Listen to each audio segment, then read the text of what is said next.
Hello everyone, welcome to FM Tahiti. I'm Pelham and I'm going to take you through the Tuamotu Islands, or the Tuamotus Isles, and the Gambier Islands. And these each have about three domestic teams. So we've got the map centred on Tahiti, of Tahiti Society's mainland, for you to see there. We're going to go through the Tuamotu Islands first. So, Tuamotu Islands, known as the subservient islands by the mainlanders in Tahiti, and obviously that's not a very nice way of referring to an entire island chain and people within it, so they petitioned to have that name changed, which eventually did happen. But as far as I'm concerned, that means there's legitimate rivalry between the two because of this. So over here is Makima Island, or Atoll, and this is where the Tuamotus exiles are based. So it's near lots of little other kind of atolls. So basically you've got a strip of land people can live on and this huge lagoon on the inside.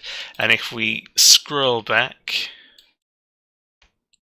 see Tahiti is over here, so it's quite distant. But it's one of the larger ones. It's about 70 kilometres in length and about 16.5 in width. And I say this like I'm telling you some facts I've remembered, but it's just here, the quick facts for you there. It's got a population of around about 830, and it's also meant to be the home of one of the legendary Polynesian heroes, Mo'eva, and basically seems like he's an all-round nice guy.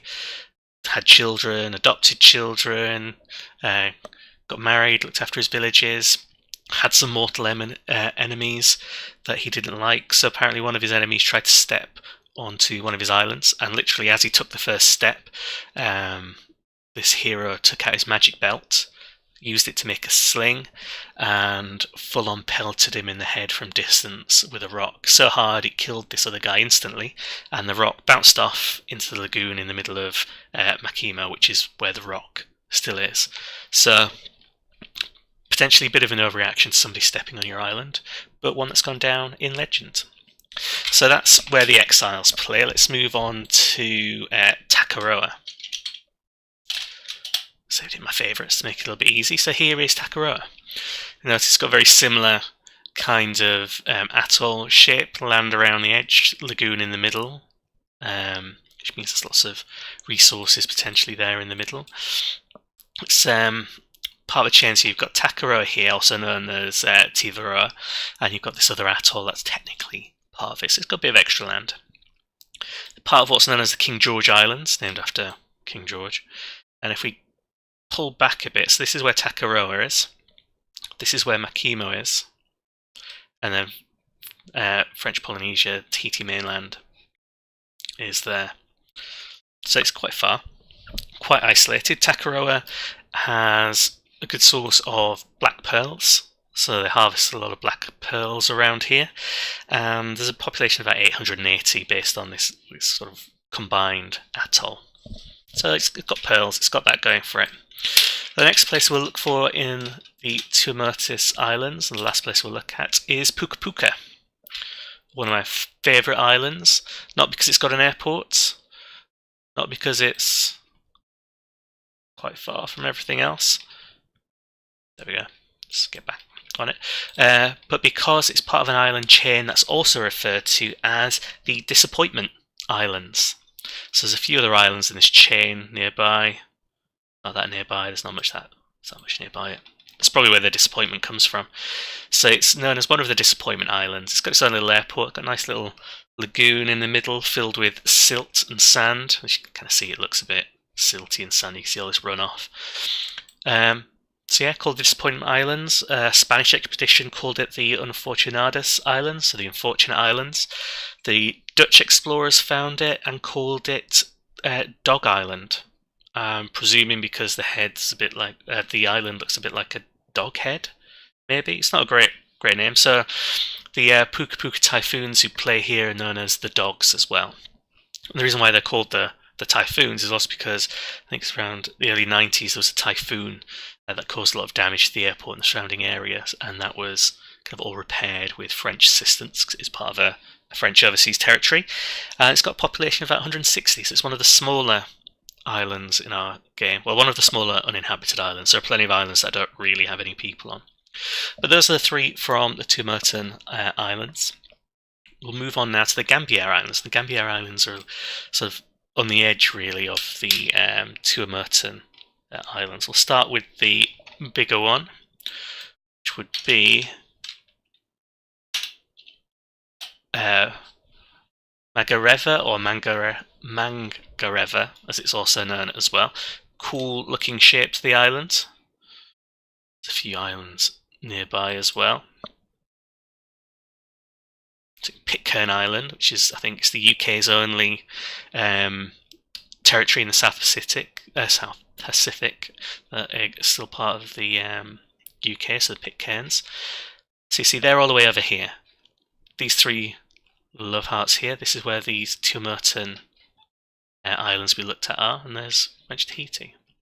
So let's get back in. Let's look at the shellfish, where the shellfish are from, the Mangareva shellfish. You'll notice in some of the islands and some of the names, sometimes there might be an N missing.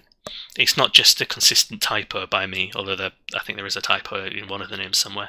It's just because of the different systems for pronunciation and writing they have, so sometimes N's get dropped in some places, I think.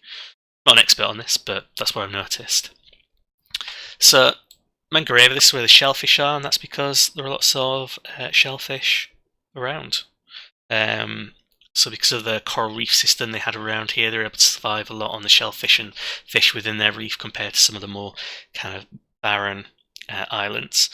And we've got a population of around 1,300-ish on this island. It's the biggest area. So Ricketea is the main sort of population centre. It stretches on quite nicely. A few shops. Another pension, like I mentioned in one of the other videos. So a place where you can, essentially like a bed and breakfast, you can stay in. So instead of going to one of those big Bora Bora style £1,000 a night resorts, you can come and stay in one of the pensions for a bit less with one of the local islanders. That's a beautiful looking reef. Again, it's another place I quite like to go. Another fun fact for Mangareva, there's evidence that binary counting system was developed on here 300 years before anywhere else in the rest of the world had developed it. So they had binary here long before anywhere else. So that's a win for Mangareva. We'll move now to the next island. So this is Turtangegi, or as it's sometimes known, Turtagegi or Turtgegi. Again, probably ruining that pronunciation, but I'm doing my best. So yeah, not a huge hop, skip and a jump between the two. These are probably the two closest. Let's put it in here so you can do this little zoom in. So you notice there's an airport. That's pretty much all this island is, really. It's the sort of biggest airport, I think, in the Gambiers. It's the main point of travel. So it's quite long. And it's mainly just all about getting people in. It's just an airport. There's not much else to be said about that, apart from the fact that if you want to get to the Pitcairn Island, which is far, far away, if you want to get here, you've got to get a plane to Tahiti, so to the mainland of Tahiti. Then from there you've got to get a plane that only travels on Thursdays apparently to Turtangegi, and then from Turtangegi you've got to take like a 36-hour boat trip from here to the Pitcairn Islands. That's the only way to get to them apparently. And flying to Tahiti takes a long time anyway, so you've got to be desperate to get to the Pitcairn Islands. So there we go, that's Turtangegi. That's where the Turtangegi Wings, so it's their airport team, are based. And then the final one for the Gambiers is Vahanga, or where the Vahanga vines play. It's a pretty looking island, isn't it? It's got this little lagoon in the middle. Apparently this island's got lots of vegetation on it, you can see. Some of the vegetation being what's called love vines, because they kind of tangle up and they're everywhere. So this is why they're the Vahanga vines. Not much in the way of population on here. Apparently there's a white hut somewhere near where the entrance to the island is. Assuming it's somewhere around here, but we can't really see it. But yeah, there's not much in the way of actual inhabitation on this island in real life. It's where our Vahanga vines play, and if we pull back, it's quite far, because over here is where you start seeing... Is it? No, it's just far away from everywhere. A couple of islands near it, like the Minto Island, and it's part of the Ation or Astion group. Astion? No, it's definitely Action. Which is the ship that sailed by and kind of charted them originally. So there we've got the Gambier Islands, Vahanga, Tutengegi and Mangareva, and they're called the Gambier Islands because they were named after Admiral James Gambier. Yeah. Tuamotus Islands, that's the name they went for. They were originally called the Puamerton or something like that, which meant the subservient islands. They changed it to Tuamerton. So those are the island chains. There we go. But again, no FM content other than me telling you where the teams are from. And in the other videos, I'll just cover the other island chains just to see if you want to get a feel for where the different islands are and learn a little bit of Wikipedia geography, which is basically what I'm basing all these facts on. So if someone's changed Wikipedia and it turns out binary wasn't actually invented here, then it's not really my fault. So thanks for watching.